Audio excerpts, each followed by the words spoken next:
तर दुसरीकडे उपमुख्यमंत्री एकनाथ शिंदेंनी उद्धव ठाकरेंना मात्र टोला लगावलाय। कावळ्याच्या शापाने गाय मरत नाही। निवडणूक आली की काही जण एकमेकांना बदनाम करतात।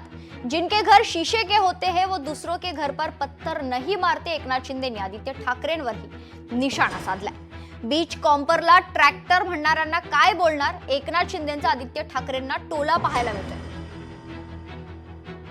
निवडणुका येतात जातात, परंतु निवडणुका आल्या की काही लोक एक दूसऱ्याला बदनाम करण्याचा प्रयत्न करतात।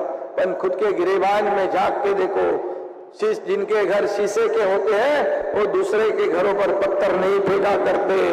आणि मग रामदास भाई, आम्हाला माहित आहे रामदास भाई काय, योगेश काय, सिद्धेश काय, त्यामुळे चिंता करू नका। हे अशा कावळ्याच्या शापाने गाय मरत नसते। आम्ही एसटीपी पण नाही केले।